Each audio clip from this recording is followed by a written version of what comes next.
Thanks for joining us here in the Fox 4 Weather Center. I'm certified meteorologist Katie Walls. We start with the latest on our radar, which for the most part is quiet across many areas of our viewing area across Hendry, Glades into Lee County, with the exception of a couple of spotty sprinkles. But we do have several thunderstorms that we are currently tracking, and they're slow movers. So that's the biggest concern. For example, here over the Naples area, Naples to North Naples, we have been stuck under this downpour now for the better part of the past 90 minutes. So we've already seen an accumulation of 3 to 3.5 inches in this area, which is why a flood advisory has been issued. First, I wanted to start off with a bigger view to also show you some of those thunderstorms currently rolling through the Golden Gate area. And these are tracking off toward the west, heading toward the same area, already dealing with the wet weather. So again, that flood advisory is in effect from North Naples stretching down to Naples, including spots like Wedge Drive, and then it's on the western side of I-75. You can kind of see that polygon outline right there. That's where the worst of the rain has fallen.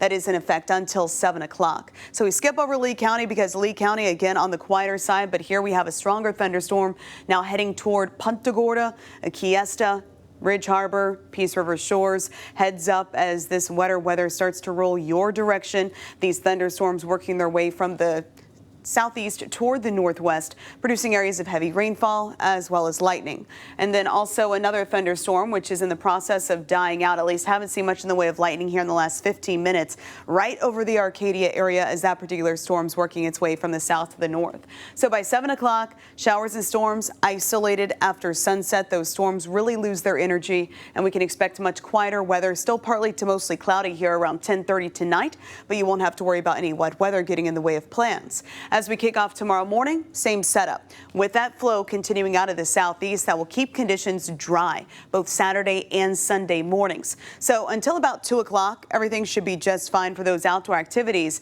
But from 2 o'clock onward, we will be tracking those scattered downpours developing. Same threats as today. Pockets of heavy rainfall and frequent lightning will continue to be the primary concerns, but some gusty winds can't be ruled out for your Saturday afternoon.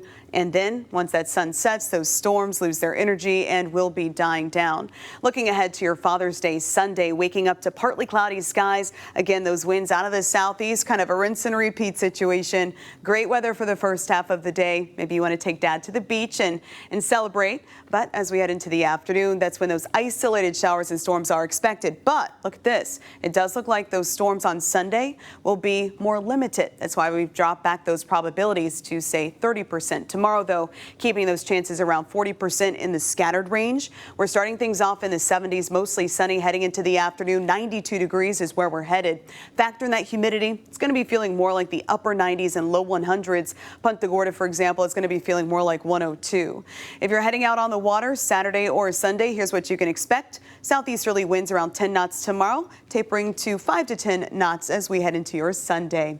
7-day forecast showing off fewer showers and storms on tap, not just Sunday, but also continuing to Monday, down to a 20% chance on Tuesday.